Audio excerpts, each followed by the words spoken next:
سلام دوستان هنرمندم. توی این پست میخوایم با هم یک مدل کلاه فرانسوی 3 بعدی اون هم با قلاب رو ببافیم. یک بافت فوق‌العاده شیک و جدید که شما برای هر سایزی میتونید این کلاه رو ببافید. نخ رو من بهتون گفتم که از چه نخ‌هایی استفاده کنید. داخل دیسکریپشن هم براتون مینویسم، اونجا رو هم حتما نگاه کنید. سایز بندی هم گفتم، برای بچه‌ها و بزرگسال میتونید این کار رو ببافید. یک بافت فوق‌العاده ساده و راحتی هست، روی سر خیلی شیکه و قراره که شال گردن و دستکش رو هم بهتون آموزش بدم و یک ست خیلی زیبا برای خودتون ببافید. بریم که با هم آموزش رو شروع کنیم. برای بافت این کلاه فرانسوی من از نخ چلس استفاده میکنم و یک کلاف برای سایز بزرگسال کافی هست. شروع کار رو با قلاب شماره 3.5 میبافم، یعنی قسمت کشواف کار رو، چون میخوام بافتم یک مقدار منسجم تر بشه، و ادامه بافت رو با قلاب بزرگتر. برای شروع کار ما 10 تا زنجیره میزنیم. یک زنجیره اضافه تر میزنیم و شروع میکنیم روی 10 تا زنجیرمون رو بافت پایه کوتاه انجام میدیم و توی این رج باید 10 تا پایه کوتاه داشته باشیم. به این صورت. بعد از اینکه رج اول رو تکمیل کردین، برای رج دوم یک زنجیره بزنید، کار رو به این صورت بچرخونید و شروع کنید بافت رو به صورت شیاری ادامه بدید. وقتی میگم به صورت شیاری یعنی این یه رشته نخ رو باید ببافیم توی همه رج ها. ببینید این بافت اشتباهه. ما باید این یه رشته نخ رو ببافیم و بافتم به صورت بافت پایه کوتاه هست. توی هر رج حتما پایه ها رو بشماریم، باید همون تعداد زنجیره‌ای که برای شروع کار مد نظرتون بود، یعنی اون 10 تا، توی هر رج باید اون 10 تا رو داشته باشیم. پایه های آخر ناخونید از این قسمت ها زیر بافت پنهان میشه، این حواستون باشه که ببافینش. من رسیدم به انتهای رجم. ببینید این آخرین پایه است، این رو حتما باید ببافین. حواستون به این که بافت شیاری باشه. خب حالا یک زنجیره میزنیم. بعد از اینکه 10 تا پایه رو بافتیم یک زنجیره میزنیم، کار رو میچرخونیم و دوباره این یه رشته نخ رو میگیریم و بافت پایه کوتاه میبافیم. این میشه کشواف لبه کار که به این صورت ما میبافیمش و زمانی هم که میبافیم میبینید این قسمت های بافت یه حالت برجسته‌ای به خودش میگیره. دوستان عزیز نگاه کنید، من کشوافم رو کامل کردم. اندازش باید برای یک فرد بزرگسال بشه 46 سانت. حالا چون حالت کشواف داره، شاید شما بخواید به سانت اندازه بزنید اشتباه کنید، یعنی بیشتر از اون اندازه‌ای که مد نظرتون هست این قسمت بافته بشه، چون حالت کشواف داره. یک روش دیگه برای اندازه‌گیری بهتون بگم. شما میتونید دور سر شخص رو در نظر بگیرید. مثلا یک فرد بزرگسال اگر دور سرش 54 سانت باشه، شما 8 سانت کمتر از اون اندازه این رو باید به دست بیارین که میشه 46 سانت. این 46 سانت گفتیم چون حالت کشواف داره شاید اشتباه کنید شما. خب اگر برای بچه‌ها هم که میخواین اندازه بزنید، حالا دور سر هر چی که بود فرق نمیکنه، بزرگسال باشه یا بچه، 8 سانت کمتر از دور سر. حالا برای اینکه دقیق تر اندازه رو به دست بیاریم، ما میایم این پایه هایی که بافتیم رو میشماریم. این اندازه دقیق تر در میاد برای ما. ببینید ما از این قسمت های بافت، این قسمت ها رو که بافتیم به حالت شیار روی بافت دیده میشه. ما این قسمت ها رو میایم میشماریم. این بافتی که من الان زدم 38 تا شیاری شده که هر کدوم 2 رج حساب میشه. ولی خب ما چون بافت برجسته هست همینا رو حساب میکنیم. از اینجا که شروع کار هست این رو میشماریم تا این قسمت انتها. برای بافت من 38 تا خونه به این صورت در اومده. این برای یک فرد بزرگسال کافیه. خب اگر شما این رو برای بچه‌ها می‌خواید ببافین، 5 رج کمتر، یعنی به اندازه 33 تا از این خونه ها باشه کفایت میکنه، که ما گفتیم هر کدوم از این رج ها 2 تا حساب میشه. 2 تا 33 تا میشه 66 رج. برای بچه‌ها در این اندازه کافی هست. حالا ما باید دو سر بافت رو به هم وصل کنیم و قسمت اصلی بافت کلاه رو شروع کنیم. ببینید شما دو سر بافت رو به این حالت روی هم قرار بدین. این رشته نخ از این قسمت رو بگیرید، نخ اصلی رو از اینجا عبور بدین و در نهایت از داخل نخ روی قلاب. اینجا ما نگاه کنید 2 رشته نخ داریم. میایم این یه رشته نخی که به سمت داخل بافت متمایل هست رو دقیق و با رشته نخی که از قسمت روبرو میبینیم با هم میگیریم. نخ اصلی رو از این زیر عبور میدیم، از زیر این دوتا. نخ اول از داخل نخ دوم رد میشه. دوباره یه رشته نخ از این طرف، یه رشته نخ هم از این طرف بافت. حالا نخ اصلی از زیر این دوتا رد میشه و به این صورت ما این قسمت از کشواف کلاه رو به همدیگه وصل میکنیم. ببینید این قسمت رو ما با هم وصل کردیم و از سمت بیرون بافت هم به این صورت میشه. حالا کار رو پشت رو میکنیم، نخ رو از این زیر عبور میدیم به این صورت و میریم که قسمت اصلی بافت رو شروع کنیم. برای ادامه بافت سایز قلاب رو تغییر میدیم. من دارم با قلاب شماره 4 کار رو میبافم. برای ابتدای بافت 3 زنجیره میزنیم، 2 3. دقت کنید ما اینجا 3 زنجیره رو زدیم، یک کمی میایم جلوتر، اینجا یه دونه پایه بلند میبافیم. دوباره یک کمی میایم جلوتر، اینجا یه دونه پایه کوتاه میبافیم. 2 زنجیره میزنیم، 1 2. میایم روی این قسمت از بافت، اینجا 2 تا پایه بلند کنار هم میزنیم، 1 و 2. یک پایه میایم جلوتر، یه دونه پایه کوتاه، 2 زنجیره، 1 2. یک کمی میایم جلوتر، یه دونه پایه بلند، دوباره یک کمی میایم جلوتر، یه پایه بلند، این قسمت یه دونه پایه کوتاه، 2 زنجیره، روی این پایه نگاه کنید من اینجا رو بافت زدم، یک مقدار میام جلوتر، 2 تا پایه بلند کنار هم، 1 2. یک مقدار میام جلوتر، یه پایه کوتاه، 2 زنجیره، اینجا یه دونه پایه بلند، اینجا یه دونه پایه بلند، اینجا یه دونه پایه کوتاه، 2 زنجیره، روی این پایه رو 2 تا پایه بلند کنار هم میبافم، 1 2. ببینید ما برای شروع کار 3 تا زنجیره زدیم، یک پایه اومدیم جلوتر، یه پایه بلند زدیم، یه پایه اومدیم جلوتر، یه پایه کوتاه، 2 زنجیره، پایه بعدی رو جفت زدیم، یعنی 2 تا پایه بلند کنار هم، دوباره پایه بعدی یه دونه پایه کوتاه، 2 زنجیره، پایه بعدی یه پایه بلند، یک کمی فاصله گذاشتیم، اومدیم پایه بعدی یه پایه بلند، پایه بعدی یه پایه کوتاه، 2 زنجیره، 2 تا پایه بلند کنار هم، دوباره یک کمی اومدیم جلوتر، یه پایه کوتاه، 2 زنجیره، یه پایه بلند، یک مقدار جلوتر یه پایه بلند، یه زنجیر، یک پایه کوتاه، 2 زنجیره، 2 تا پایه بلند کنار هم. به همین ترتیب ما بافت رو ادامه میدیم. یعنی ما یکی در میون پایه هامون رو پایه بلند میبافیم، پایه کوتاه ها رو هم از این وسط میبافیم. این پایه بلند های ما یکی در میون جفت بافته میشه. الان این 2 تا تکه، یعنی یه فاصله بینشون هست، این جفته، این تکه، این جفته، این تکه، این جفته. به همین صورت ما رجع اول رو کامل میکنیم. من رجع اول رو کامل کردم. شما برای انتهای بافت باید بافتی که داشته باشیم پایه جفت باشه، چون ما شروع کار رو با 3 زنجیره شروع کردیم که یک پایه بلند بود و یک فاصله بینش گذاشتیم، اومدیم یک مقدار جلوتر بافت پایه بلند دیگه‌مون رو زدیم. پس انتهای کار باید پایه جفت باشه. وقتی این رو بافتین اینجا باید پایه کوتاه رو بزنین، 2 زنجیره بزنین، 1 2 و بافت رو به 3 زنجیره شروع کار روی زنجیره سوم با پایه بست به این صورت اتصال بدیم.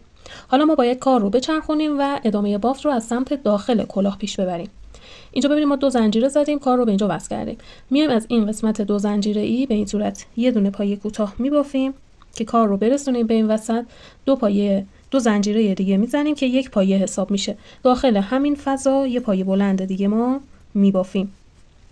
دقت کنید ما از رجع قبل اینجا که پایه کوتاه داشتیم که هیچی، 2 تا پایه جفت کنار هم داشتیم، میایم از این 2 تا پایه جفتی که داشتیم اولی رو روش بافت نمیزنیم، دومی رو به صورت برجسته و پایه کوتاه میبافیم به این صورت. بعد از اینکه برجسته رو بافتین 2 زنجیره بزنید، 1 2. بعد از این پایه برجسته ما یه فضای 2 زنجیره‌ای داریم، از زیر این فضا 2 تا پایه بلند کنار هم میبافیم، 1 و 2. دوباره میایم یک مقدار جلوتر از این پایه بلند هایی که داریم. ببینید این پایه کوتاهی هستش که ما به این قسمت اتصال دادیم، کاری به این پایه کوتاه نداریم، یعنی در اصل 3 تا پایه میایم به سمت جلو، 1 2 3. دور این پایه رو به صورت پایه برجسته و پایه کوتاه کامل میکنیم. بعد از اینکه پایه برجسته رو بافتین 2 زنجیره بزنید، 1 2. داخل این فضا بعد از این پایه برجسته داخل این فضا 2 تا پایه بلند کنار هم، 1 2.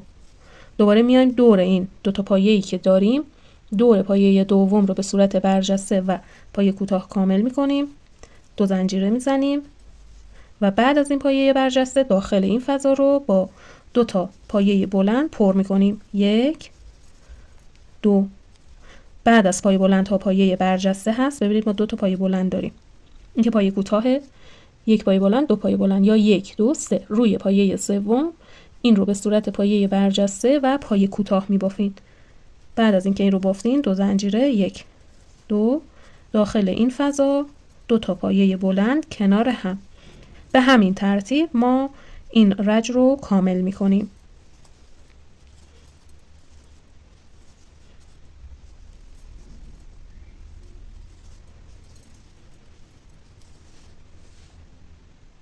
خب من رج رو کامل کردم. بعد از اینکه این 2 تا پایه جفت رو کنار هم بافتیم باید یه دونه کشواف از رو ببافیم. این یه دونه کشواف از روی ما میشه 3 زنجیره رج قبل، یعنی ما میایم دور این رو یه دونه کشواف میبافیم. حالا 2 زنجیرمون رو میزنیم و بافت رو به 3 زنجیره شروع کار روی زنجیره سوم با پایه بست به این صورت اتصال میدیم. حالا کار رو میچرخونیم، از این طرف شروع به بافت میکنیم. اینجا ما اتصال دادیم، میایم داخل این فضا با پایه کوتاه کار رو وصل میکنیم و 2 زنجیره دیگه میزنیم که با این پایه کوتاهی که از این قسمت ما کار رو وصل کردیم مجموعش میشه 1 پایه بلند. 1 پایه بلند کامل کنار همین ما میبافیم به این صورت. حالا ما از اینجا 2 تا پایه بلند داریم، میایم دور پایه دوم رو یه دونه کشواف یا همون پایه برجسته و به صورت پایه کوتاه میبافیم. 2 زنجیره میزنیم. بعد از 2 زنجیره ما از رج قبل 2 زنجیره دیگه داشتیم، میایم داخل این 2 زنجیره یعنی از این زیر 2 تا پایه بلند میبافیم. 1 و 2. ما از این قسمت بافت 2 تا پایه بلند داریم، دور پایه دوم رو به صورت برجسته و پایه کوتاه بافت میزنیم. حالا داخل این فضا رو 2 تا پایه بلند کنار هم میبافیم. 1 2. دور این 2 پایه بلند دور پایه دوم رو به صورت برجسته میبافیم. 2 زنجیره میزنیم و میایم داخل این فضا 2 تا پایه بلند کنار هم میبافیم. این رج رو هم به همین صورت ما کاملش میکنیم. من تا انتهای رج بافتم. حواستون باشه بعد از اینکه این پایه برجسته رو بافتین حتما 2 زنجیره رو بزنید. من 2-3 تا پایه بعد از اینکه این قسمت رو بافتم 2 زنجیره رو فراموش کرده بودم که بزنم و در حین آموزش هم نگفتم و خب بافتم رو درستش کردم. آخرین پایه‌ای که ما میبافیم 2 تا پایه جفت کنار هم هست. حالا نگاه کنید ما از این قسمت 2 تا پایه بلند داریم، میایم دور پایه دوم رو یه دونه پایه برجسته میبافیم. 2 زنجیرمون رو میزنیم. حتما بعد از پایه برجسته ما 2 تا زنجیره داریم و کار رو به 3 زنجیره شروع روی زنجیره سوم با پایه بست به این صورت اتصال میدیم. حالا کار رو میچرخونیم و از سمت داخل کلاه بافت میزنیم، یعنی به این طرف بافت میزنیم. میایم داخل این فضا به این صورت یه دونه پایه کوتاه میبافیم. 2 زنجیره دیگه 1 2. این خودش یه پایه حساب میشه. داخل همین فضا یه پایه بلند کامل میبافیم. اینجا 2 تا پایه بلند داریم، دور پایه دوم رو به صورت برجسته میبافیم. بعد از پایه برجسته گفتم 2 زنجیره داریم 1 2 و بعدش داخل این فضا 2 تا پایه بلند 1 2. دور این 2 پایه‌ای که داریم دور پایه دوم یه پایه برجسته 2 زنجیره و بعد از 2 زنجیره 2 تا پایه بلند کنار هم. بافت رو به اندازه 12 الی 13 سانت میبافیم. ببینید بافت ما یه حالت برجسته و 3 بعدی به خودش میگیره و یه نکته‌ای که مهمه اینه که قسمت بالای بافت ما گشاد میشه. این طبیعیه، باید گشاد بشه چون داریم کلاه فرانسوی میبافیم، یعنی قسمت بالای کلاه نسبت به کشواف بازتر میشه. این رو به این روشی که آموزش دادم رفت و برگشت، یعنی ما یک رج رو از سمت روی کلاه میبافیم، یک رج رو از سمت داخل کلاه میبافیم به اندازه 11 یا 12 سانت به این صورت میبافیم. دوستان من این قسمت کلاه رو بافتم. گفتم قسمت بالا نسبت به پایین کار گشادتر میشه و این کاملا طبیعی هست. این قسمت رو ما برای یک فرد بزرگسال 11 سانت میبافیم، برای بچه‌ها 9 سانت کافیه. حالا این رج می‌خوایم بافت رو کاهش بدیم. فرق نمی‌کنه که از سمت روی کلاه باشه یا از سمت زیر. ما هر 3 تا پایه باید بافت رو کاهش بدیم. من این قسمت رو اتصال زدم، پس باید کار رو بچرخونم و ادامه بافت رو از سمت داخل کلاه پیش ببرم. داخل این فضا 2 تا پایه بلند زنجیره که میشه 1 پایه بلند و 1 پایه بلند هم کنارش که مجموعش میشه 2 تا پایه بلند. روی پایه بعدی رو یه دونه پایه برجسته کوتاه، 2 تا زنجیره، 2 تا پایه بلند، 1 2. روی پایه بعدی یه دونه برجسته، 2 زنجیره، 2 تا پایه بلند کنار هم. ببینید این بافت رو ما 3 بار کامل تکرار میکنیم، یعنی 1 2 3 تا پایه بلند کامل، 2 تا هم پایه برجسته. بعد از اینکه این 3 تا رو بافتین، نکنید این قسمت از بافت رو مد نظر داشته باشین. بعد از اینکه این 3 تا رو کامل بافتین، حالا باید کار رو کاهش بدین. برای کاهش دادن ما میایم این پایه برجسته رو با پایه برجسته بعدی یکی میکنیم، یعنی این 2 تا پایه بلندی که از این قسمت میبافتیم رو حذف میکنیم. ببینید این برجسته اول هست، این هم دوم. حالا نخ رو از زیر این 2 تا عبور میدیم و بافت رو یکی میکنیم. این میشه کاهش دادن. حالا 2 تا زنجیره، 2 پایه بلند، 1 2. پایه بعدی یه پایه برجسته، 2 زنجیره، 2 پایه بلند، 1 و 2. ما 1 بار دیگه باید این بافت رو تکرار کنیم، بعد کاهش بدیم. گفتیم این قسمت ها باید تا 3 بار بافته بشه. 1 2. یه بار دیگه من میبافم، 2 زنجیره، 2 پایه بلند، 1 و 2. حالا کاهش میدیم. برای کاهش دادن فقط میایم این 2 تا برجسته رو با هم یکی میکنیم. ببینید این اولین برجسته، این هم دومین برجسته. نخ رو از زیر این 2 تا عبور میدیم، با هم بافت رو یکی میکنیم. حالا دوباره شروع میکنیم 3 تا پایه به این صورت میبافیم. گفتم این پایه بلندهایی که ما جفت کنار هم میبافیم این رو مد نظرتون قرار بدین، تا 3 بار این رو کامل میبافین، بعد کار رو کاهش میدین. برای کاهش دادن هم ما از این قسمت هایی که برجسته میبافیم میایم این برجسته با این برجسته رو با هم یکی میکنیم، یعنی دیگه اون 2 زنجیره‌ای که میزدیم و 2 تا پایه بلند رو که از این قسمت میبافتیم رو حذف میکنیم. تا انتهای رج ما به این صورت کار رو کاملش میکنیم. من این رج رو کامل کردم. نگاه کنید 3 تا پایه بلند به صورت کامل بافتم. آخرین پایه‌ام رو مثل رج‌های قبل میبافم. میام به این 3 زنجیره رج قبل با پایه کوتاه اتصال میدم، 2 زنجیره رو میزنم و در نهایت هم به 3 زنجیره شروع کار روی زنجیره سوم کار رو اتصال میدم. یک رج بدون کاهش دادن کار رو میبافیم. میایم داخل این پایه یه دونه پایه کوتاه میزنیم که کار رو برسونیم به این قسمت از بافت. 2 زنجیره میزنیم، 1 پایه بلند اینجا، این پایه کشواف، 2 زنجیره، 2 پایه بلند. یعنی دیگه هیچ کاهشی ما توی این رج نداریم. این رج رو مثل این قسمت ها که میبافتیم به همین صورت کاملش میکنیم. رج رو کامل کردم. حالا میخوایم کاهش بدیم کار رو. پس بافت رو باید از سمت داخل کلاه شروع کنیم. میایم داخل این 2 زنجیره یه دونه پایه کوتاه میزنیم، 2 زنجیره، 2 پایه، 1 پایه بلند که مجموعش میشه 2 پایه بلند کنار هم. اینجا رو دقت کنید ما رج قبل 3 تا پایه از اینا میبافتیم، 3 تا طرح گل، بعد کاهش میدادیم. حالا اینجا 4 تا میبافیم، بعد پنجمی رو کاهش میدیم. الان من یه دونه بافتم. اینجا یه دونه پایه برجسته، 2 زنجیره، 2 پایه بلند. این شد 2 تا، 1 2.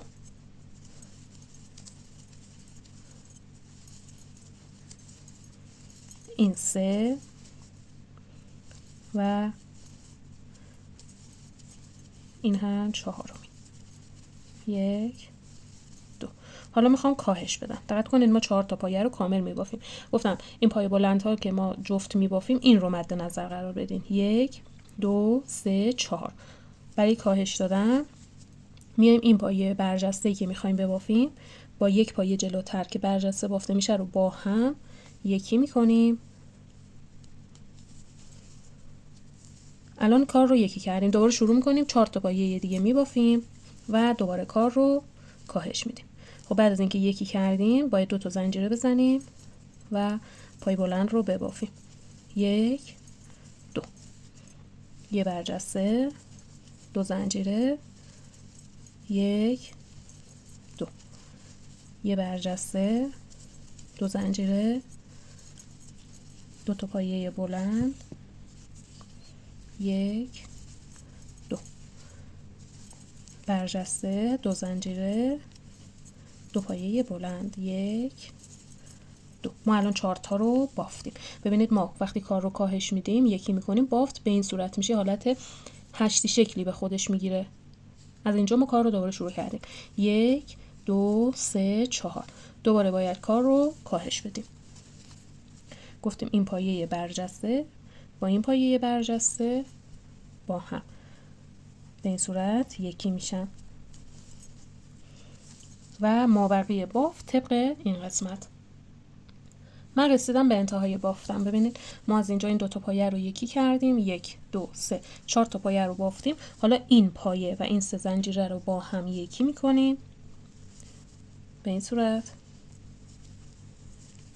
2 زنجیره میزنیم و به 3 زنجیره ابتدایی روی زنجیره سوم با پایه بست کار رو به این صورت ما اتصال میدیم.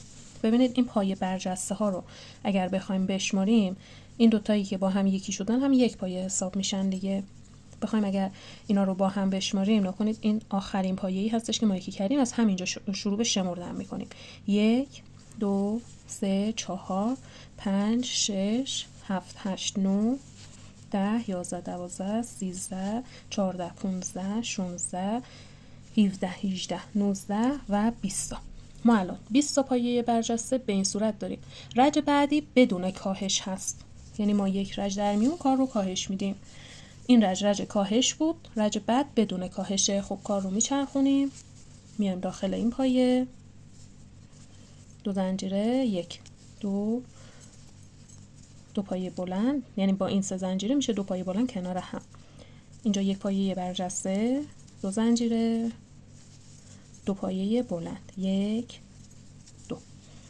اینجا یک پایه برجسته، 2 زنجیره، 2 پایه بلند، 1 2. یعنی ما هیچ کاهشی توی این رج نداریم. به همین صورت، یعنی این قسمت هایی که می بافتیم رج بدون کاهش هم به همین صورت بافته میشه تا برسیم به سر رج. من این رج رو کامل کردم. 2 تا پای بلندم رو میزنم، برجسته رو از این قسمت می بافم، 2 زنجیره و به 3 زنجیره ابتدایی روی زنجیره سوم وصلش میکنم. حالا رج کاهش رو ما داریم. برای رج کاهش ببینید برای من از سمت داخل کلاه میفته، برای شما شاید به این صورت نشه، فرقی نمیکنه چون بافت ما از سمت داخل و بیرون به یک حالت هست. خب کار رو میچرخونم، میام داخل این پایه، یک پایه کوتاه، 2 زنجیره، یک پایه بلند کنارش. این رج هم مثل رج قبل کاهش هر 4 پایه‌ای که میبافم کار رو کاهش میدم. الان من یه دونه رو بافتم، گفتم این 2 تا پایه بلندی که ما داریم این رو مد نظر قرار بدین، یعنی ما 4 تا از این پایه ها میبافیم بعد کار رو کاهش میدیم. این 2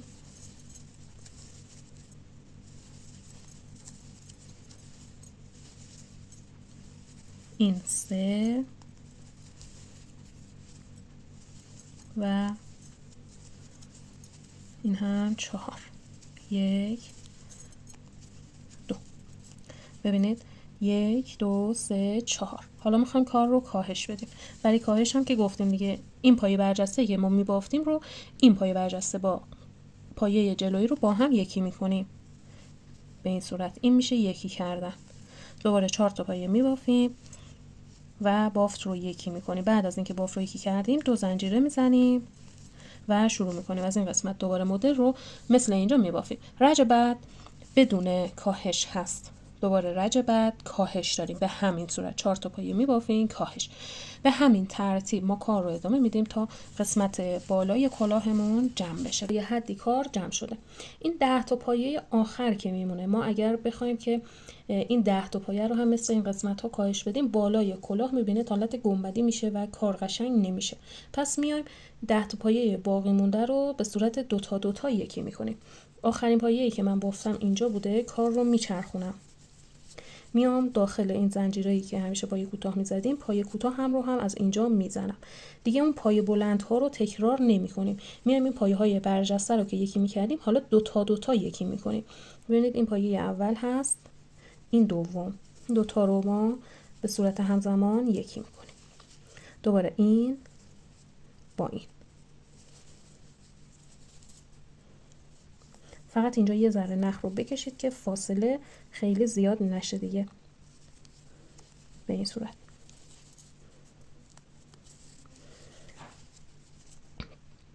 ما 10 تا پایه داشتیم، 2 تا یکی میکنیم که برای ما 5 تا پایه باقی بمونه. ببینید من پایه ها رو یکی کردم، گفتم 5 تا پایه باید داشته باشیم. 1 2 3 4 5. حالا میایم این رو با دومی یکی میکنیم، یعنی اولی با دومی یکی میشه، سومی با چهارمی و دیگه قسمت بالای کلاهمون هم به این صورت جمع میشه و کار بسته میشه. حالا شما باید این نخ رو قیچی کنین، اضافهش رو به سمت داخل کلاه برگردونید، از لابلای این قسمت ها هم عبورش بدید و اضافه نختون رو قیچی کنید. اینجا هم ببینید لبه کلاه ما هست که کلا فرم و حالت کلاه فرانسوی قسمت لبش به این صورت در میاد. این ها از آموزش این کلاه فرانسوی 3 بعدیمون. امیدوارم که ببافین و لذت ببرید. ممنون میشم که پست رو لایک کنید، چون لایک کردن شما باعث میشه که این پست به افراد بیشتری نشون داده بشه و کانال رو برای دیدن آموزش های بیشتر سابسکرایب کنید و زنگوله کانال رو هم فعال کنید تا به محض آپلود ویدیوها شما اولین نفری باشید که اطلاع پیدا میکنید.